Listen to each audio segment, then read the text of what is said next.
Jamahl Mosley has a fresh new contract. The Orlando Magic extend their head coach, what he's done to earn it, and what he has to do next as he tries to level up the Orlando Magic over the next 4 years. Plus, how the Magic fix their offense for Wednesday's game against the Brooklyn Nets. It's time for Locked On Magic. You are Locked On Magic, your daily Orlando Magic podcast, part of the Locked On Podcast Network, your team every day.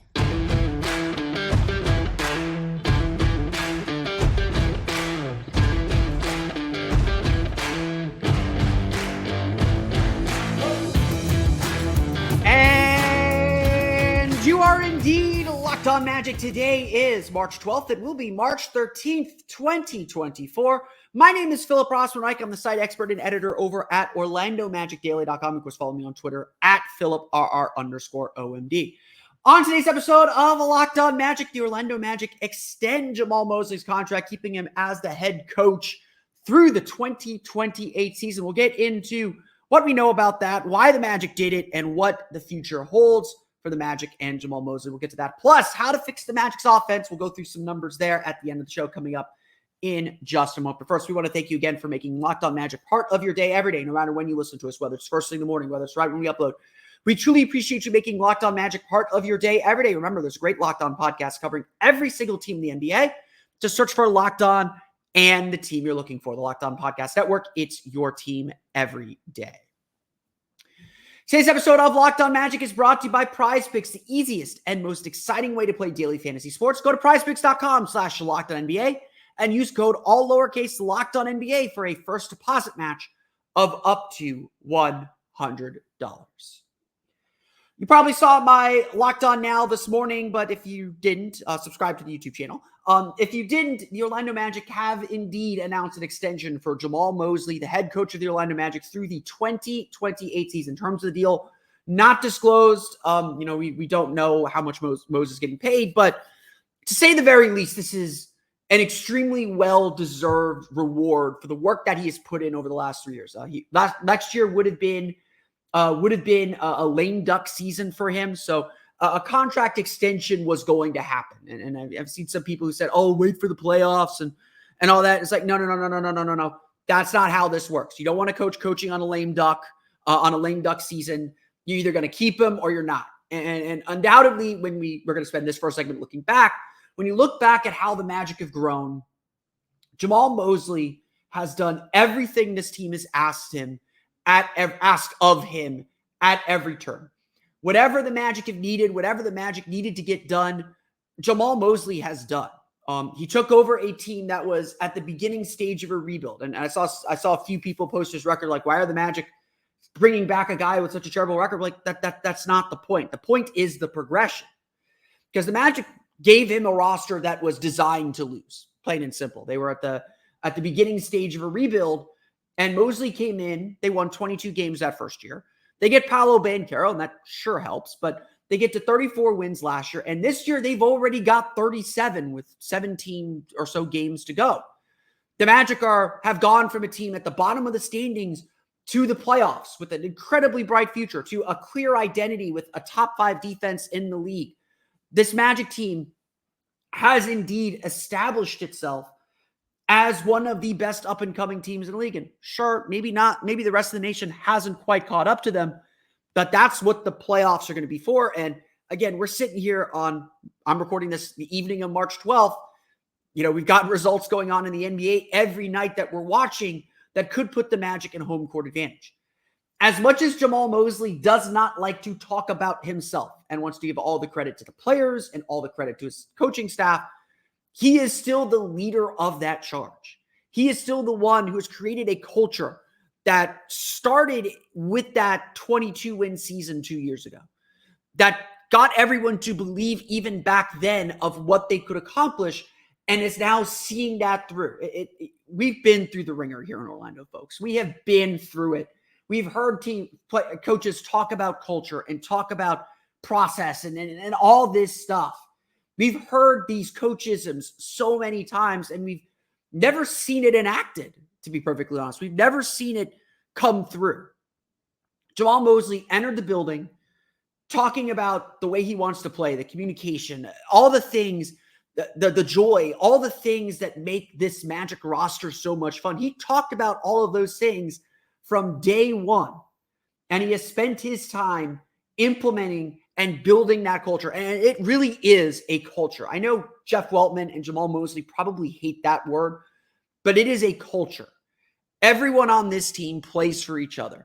Everyone on this team fights for each other. Everyone on this team believes in what they're building. Just listen to Mo Wagner. He talks about this a lot, but he said, I remember vividly, during the win streak in December, November, that success wasn't something that they built this year. That success wasn't just about this season. That success was 3 years in the making. It was everyone doing their part, everyone working hard to make this a reality. What Jamahl Mosley's superpower has been is he is someone that empowers these young men and empowers these young men to achieve their goals. He gives them the guidance, he gives them the instruction, but he makes them the makers. They are the ones who lead this charge. And that's always been the case. That's always been the deal. That everyone is part of this process. And Mosley is someone that's going to get his hands dirty too. Paolo Banchero talked about it earlier today. First practice of Summer League, Jamahl Mosley was jumping into drills with him, getting after him, bodying him up, like really teaching him, really, hands-on stuff. Because he's a development coach. He's an assistant coach at heart. That stuff doesn't go away. I mean, what was it? Last week, Jamahl came over to us drenched in sweat because he just got through a session bodying up Paolo Banchero. He still does that to this day. He's still someone who wants to get his hands dirty and get in with his guys. And I think every player obviously appreciates that. Every player sees that kind of work and commitment. And it's a kind of work and commitment that embodies this franchise. At the end of the day, this extension is about what Jamahl Mosley has accomplished already. And I know it's not much. We haven't been to the playoffs yet. We're still going to learn a lot. We're going to talk a little bit more about what comes next for Magic and Jamahl Mosley. But he has undoubtedly accomplished his goals. The Magic are on the right track. Think about it this way. This is not to bring up Jacques, to denigrate Jacques Vaughn. Obviously, he moved on from the Nets here too, who we'll see on Wednesday. Think about where the Magic were 3 years into the Jacques Vaughn experiment. And sure, they didn't have a Paolo Banchero to anchor the team and really crystallize the team. That helps a lot. They didn't have even a Franz Wagner, although Victor Oladipo turned out to be a pretty good player at the end of the day. Jacques Vaughn, those teams didn't have direction. And some of that, again, is roster construction. Some of that is front office management not really knowing how to build the team or what kind of team they were building. But a lot of it was a lack of a clear vision. A lot of it was not working, even in that first year, to build the kind of team that would compete for the playoffs, compete in a serious way. I can tell you this. From day one, from that first season, yeah, the sets might have been simplistic, and we knew that wasn't it. But Jamahl Mosley had a clear vision for this team. And through all the ups and downs of the last 3 years, I have always admired and always respected that Jamahl Mosley knows what kind of team the Orlando Magic are going to be. He has always known that. And now we're finally starting to see it come together. We're starting to see the results of all that hard work. And that's why Jamahl Mosley's getting this extension. That's why he's going to stay as the head coach of the Orlando Magic. So much of what the Magic want to build is about continuity. As they move forward, they want the same voice, the same guy that's carrying weight that everyone's bought into already to help the Magic reach that next phase. Of course, we do know that coaches' lifespans in the NBA are incredibly short. Jamahl Mosley is actually about to knock on the door of becoming the longest tenured coach in Magic history, if you can believe it. So what has to happen in the next 4 years for Jamahl Mosley to get the next contract? It's time to look into the year 2000 and into the future, coming up here in just a moment.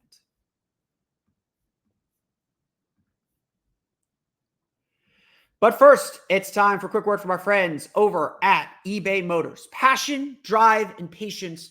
What brings home the winning trophy is also what keeps your ride or die alive. eBay Motors has everything you need to maintain your vehicle and level it up to peak performance. From superchargers, roof racks, exhaust kits, LED headlights, and more. Whether you're into speed, power, or style, eBay Motors has got you covered. With more than 122 million parts for your number one ride or die, you'll always find exactly what you're looking for. And with eBay Guaranteed Fit, your part is guaranteed to fit your ride every time or your money back. Because with eBay Motors, you're burning rubber, not cash. With all the parts you need at the prices you want, it's easy to turn your car into the MVP and bring home that win. Keep your ride or die alive at ebaymotors.com. Eligible items only. Exclusions apply. eBay Guaranteed Fit is only available to U.S. customers.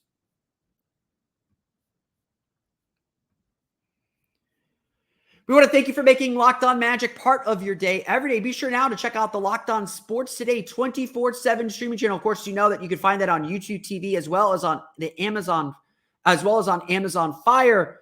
But guess what?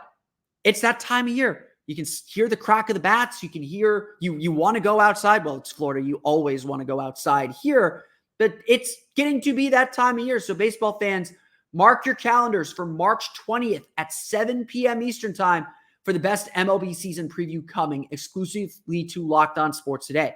On March 20th at 7 p.m. Eastern time, be the first to get local insight from the MLB local experts of the Locked On Podcast Network. Find it on March 20th at 7 p.m. Eastern time again on the Locked On Sports Today 24/7 streaming channel on YouTube or the free Amazon Fire TV channels app. Coaches turnover in the NBA. There are not a lot of long-standing coaches, and obviously, if Jamahl Mosley does complete this extension through the 2028 season, he will have been with the Magic for, I believe, 8 seasons. 21, 22, 23, 22, 23, 24, 25, 26, 27, 28. 7 seasons. There we go. I can't math. Math is hard. He will have been with the Magic for 7 seasons, and that would break the Magic's record. I believe Stan Van Gundy holds the longest tenure in Magic history at 4 seasons. We are in year 3 right now. So next year, and Jamahl Mosley will get next year, barring complete collapse. Next year, Jamahl Mosley will tie Stan Van Gundy as the longest tenured coach in Magic history. We'll have those discussions about where Jamahl Mosley ranks among the great coaches in Magic history. I would slot him behind Stan Van Gundy. I would probably slot him still behind Brian Hill, but you could, and he's probably also behind Doc Rivers, but, he's probably behind those 3 guys as far as coaches in Magic history. Certainly ahead of Matt Guokas, certainly ahead of Jacques Vaughn, Chris Gent, Johnny Davis, guys that coached through the rebuilds. We're probably talking, Richie Adubato was just an interim, we'll talk history later. So, but obviously so much of what's going to happen with the Magic is about managing expectations and meeting expectations. I will sit here and tell you this, and I see a lot of Magic fans like wringing their hands and getting worried about the playoff chase, and obviously disappointed with this weekend, and you should be. That was a big missed opportunity with the 2 games this weekend. But to be perfectly honest, this season has already been such a smashing success. They're going to improve their win mark by 10 games for the 2nd straight year, which is quite a feat. Don't overlook how big of a deal that can be. There's still a lot more that this team, there's still, this is the last year where it's going to feel this free and easy. Whatever happens in the playoffs, that's just learning experience. Honestly, I maybe my expectations are too low, and I agree with changing expectations and saying, okay, I will be disappointed if the Magic don't get a top 6 seed in the East at this point with their schedule, with how they played. I will be disappointed in that, but it's not the end of the world to be in the play, and I'm not going to call this season a failure if they have to go through the play-in. Honestly, I'm not going to completely call this season a failure if they lose in the play-in tournament. I think we'll assess how we feel about that when we get there. I'm not even going to try to put that thought in the universe. But this is the point I'm trying to make is this is the last season where there's no expectations. Everything is good. Everything's an experience. Everything's a chance to grow and develop and learn. And that's all that matters. That's the most important thing. Growth, learning, experience, that matters so much more than the results. The results are a byproduct of all this. This is the last year where that's going to be the case.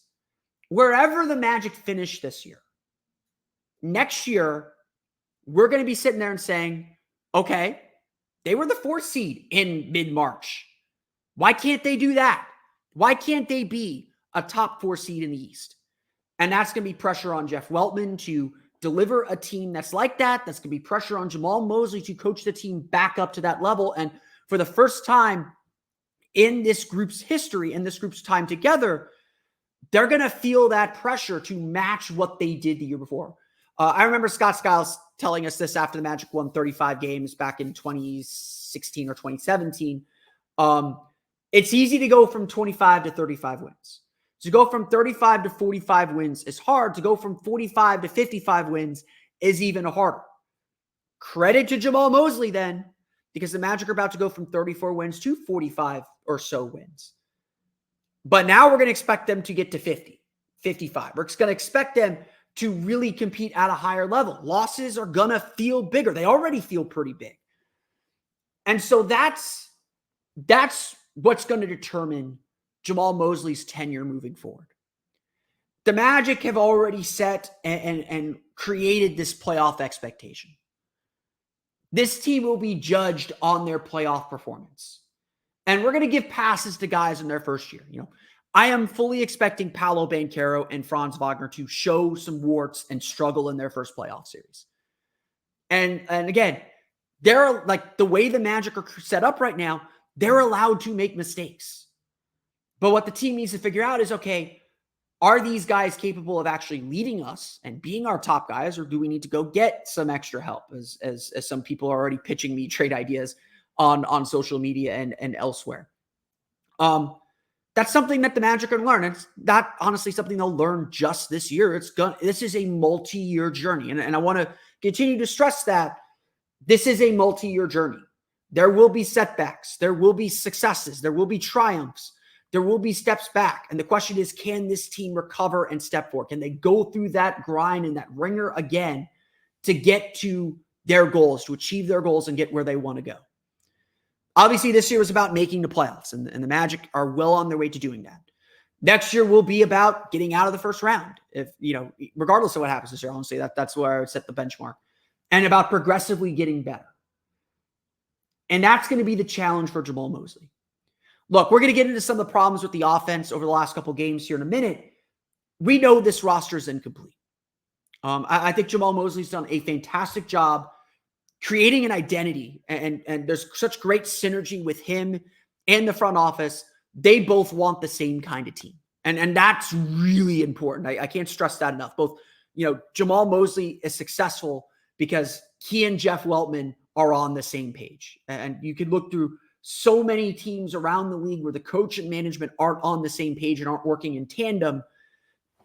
Our guys are working in tandem right now. Now, whether that lasts, that's going to be the question. But Jamahl Mosley's done a good job building this defensive identity, and so much of this season's about that foundation. And again, I think what the Magic have done in keeping Jamahl Mosley is shoring up that foundation. Jamahl Mosley is, again, he's going to hate me for saying this. I can guarantee it if he ever hears this.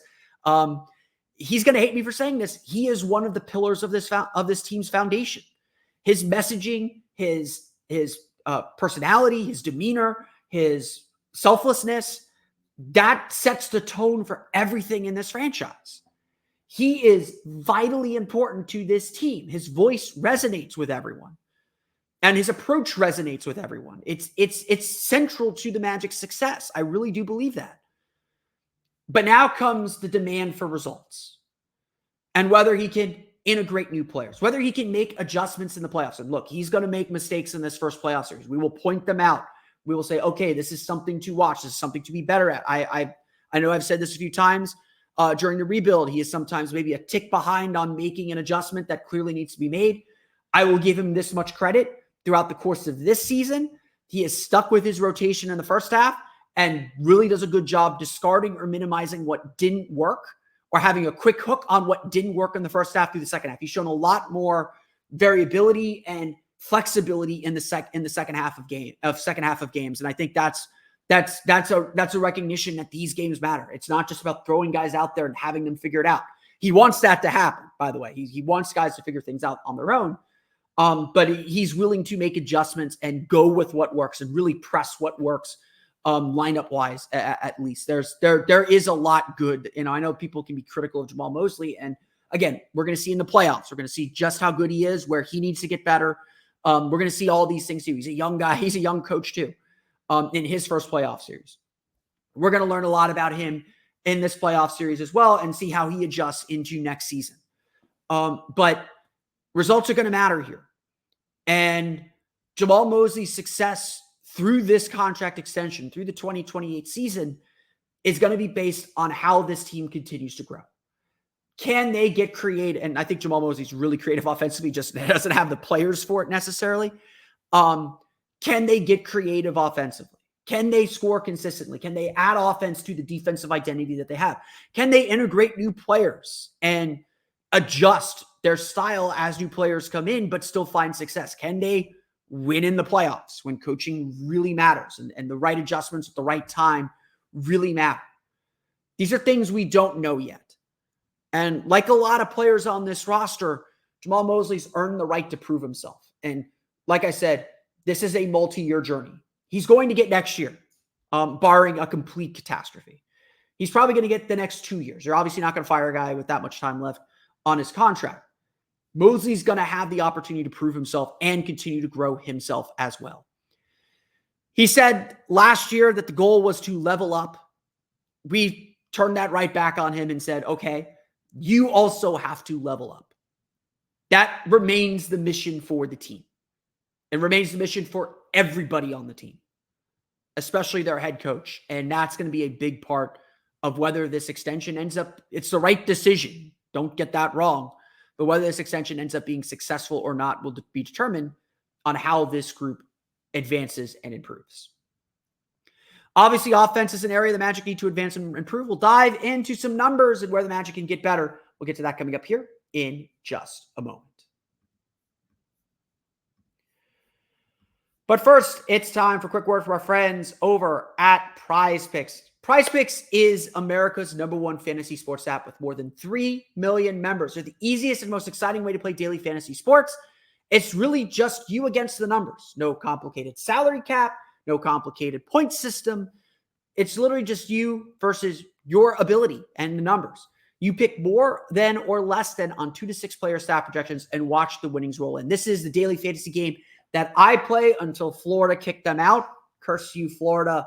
Hopefully they'll be back very, very soon here in Florida. When I'm traveling, PrizePick is the game that I like to play because it's so simple. All you have to do, again, is pick 2 to 6 players and say whether they'll get more or less than their projected stats. You can even jump in on special offers because right now it's demon time on PrizePick. You can now win up to 100 times your money with as little as 4 correct picks, turning $10 into $1,000. They also have the Goblins. Squares marked with green goblins get you different payouts as well to allow you to get that money. It's really that simple. I love PrizePick because I won. I won more often than I lost, which is more than you can say for a lot of these daily fantasy games. Go to prizepicks.com/LockedOnNBA and use code LockedOnNBA for a first deposit match of up to $100. Again, go to prizepicks.com/LockedOnNBA and use code LockedOnNBA for a first deposit match of up to $100. Today's episode of Locked On Magic is also brought to you by Robinhood. Did you know that even if you have a 401k for retirement, you can still have an IRA? Robinhood has the only IRA that gives you a 3% boost on every dollar you contribute when you subscribe to Robinhood Gold. But get this, now through April 30th, Robinhood is even boosting every single dollar you transfer in from other retirement accounts with a 3% match. That's right, no cap on the 3% match. Robinhood Gold gets you the most for your retirement thanks to their IRA with a 3% match. This offer is good through April 30th. Get started at robinhood.com/boost. Subscription fees apply. And now for some legal info, claim as of Q1 2024 validated by Radius Global Market Research. Investing involves risk, including loss. Limitations apply to IRAs and 401ks. 3% match requires Robinhood Gold for 1 year from the date of first 3% match. Must keep Robinhood IRA for 5 years. The 3% matching on transfers is subject to specific terms and conditions. Robinhood IRA is available to U.S. customers in good standing. Robinhood Financial LLC member SIPC is a registered broker-dealer.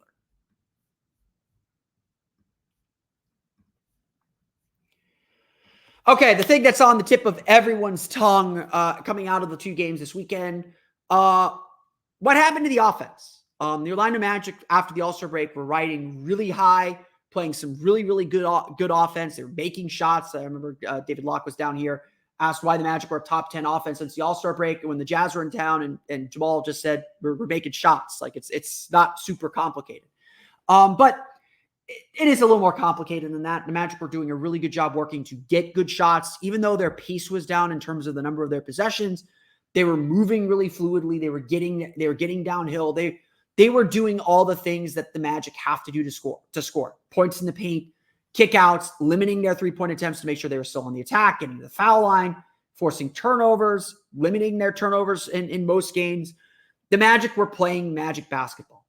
And so quite simply, and this isn't rocket science, this isn't a crazy conclusion, quite simply, the last 2 games, the Magic did not play Magic basketball. And as players talked about it at practice on Tuesday, they understood and recognized, like, yeah, we didn't really play the way that we normally play. The team got stagnant. That was the biggest takeaway. That was the biggest thing.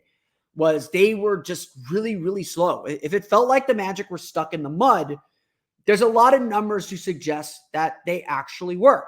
It's beyond just scoring a season low 74 points, actually the fewest points the Magic have scored since March 2018.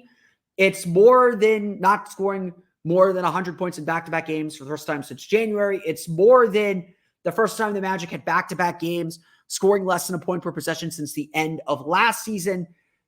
It really came down to they're just slow. Here's some numbers for you. The Magic are already one of the slowest paced teams in the league. They average about 97.6 possessions per 48 minutes. And that's not necessarily a bad thing. A slow pace doesn't necessarily mean anything. But in the previous 2 games, even against the speedy Indiana Pacers, the Magic averaged a pace of 92.5 possessions per 48 minutes.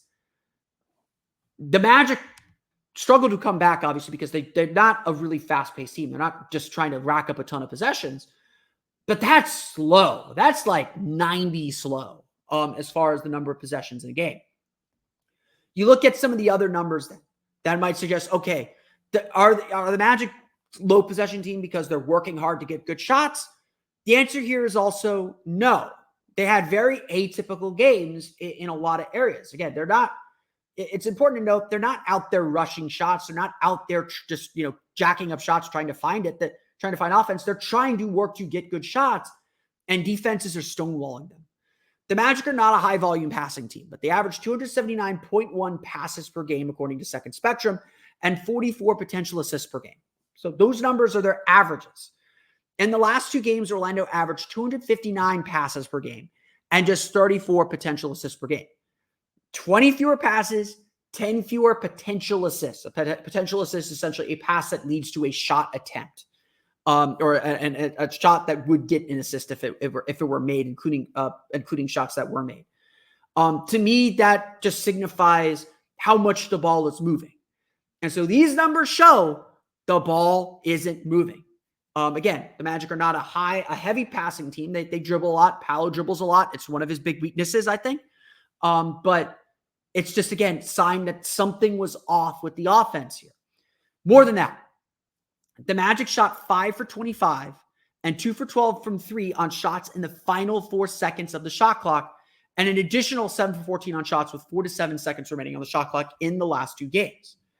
So again, that's 25 total field goal attempts. So 12 and a half field goal attempts per game over the last 2 games, with the shot clock from 0 to 4 seconds, according to NBA.com's tracking stats. The Magic average 8.9 attempts per game in the last 4 seconds. So that's a little bit less than 4 more shots late in the shot clock. And they're shooting 5 for 25. So that's 20%. They typically shoot 38% on these shots. So these are never really high percentage shots anyway, but that's a major drop off. They're taking more of these shots, shooting worse on them, and we can bet that the quality of those shots are also poor. There's also the continued problem that the Magic do tend to miss open shots. In the last 2 games, they were 10 for 32 and 8 for 29 on 3-pointers in the last 2 games when the closest defender was 6 or more feet away. Those are shots that the Magic need to make. They shoot 50% on those shots. They're not a 50% shooting team typically on those shots, but they shoot 16, 16 of 32. Let's give them 2 of those are threes, 10 of 29.